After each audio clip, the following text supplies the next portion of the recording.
وبركاته. الحمد لله والصلاة والسلام على حبيبه أما بعد.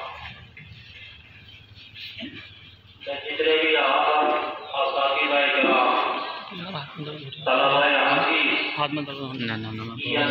حاضرین موجود ہیں، سب کو اس جذبے کے ساتھ مبارکباد پیش کرتا ہوں کہ آج الحمدللہ ہم اپنے ہندوستان ملک کے اندر جشن آزادی کا 75واں سال منا رہے ہیں.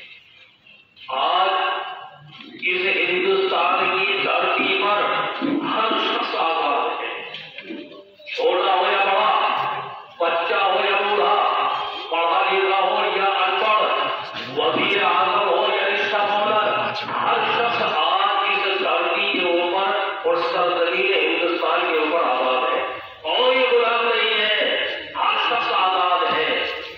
جو اختیار اور جو ووٹ کا حق یہاں کے وزیر اعظم کو حاصل ہے، وہی جو ہے آج رشتہ مولر اور مزدور کو بھی حاصل ہے. وہی پوزیشن اس کے ووٹ کی گئی ہے.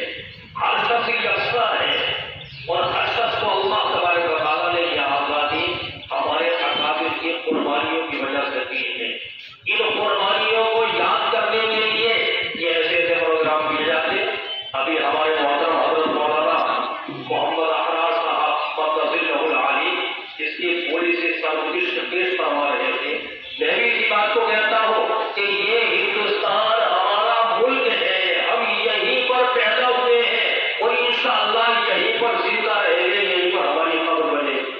اس کے ذرے ذرے سے ہمیں محبت ہے، اس کے پتے پتے سے ہمیں محبت ہے، اس کی محبت ہماری رگوں کے اندر پیوست ہے، نس نس کے اندر ہماری اس کی محبت موجود ہے. کیوں نہ ہو، وہ عربی کا مقولہ ہے، یہ حدیث شریف کا کوئی ٹکڑا ہے کہ حب الوطن من الایمان، حب الوطن من الایمان، وطن کی محبت یہ ایمان کا جز ہے.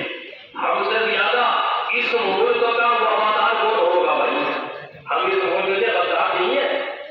اللہ کا شکر ہے کہ ہم اس ملک کے وفادار ہیں. ہمارے بزرگوں نے، ہمارے اکابرین نے اس ملک کی سالمیت، اس کے بقا اور اس کے تحفظ کے لیے جان کی قربانیاں پیش کی ہیں. آپ کو تاریخ یاد رہنی چاہیے. میرا افسوس تو یہ ہے کہ آج وہ تاریخ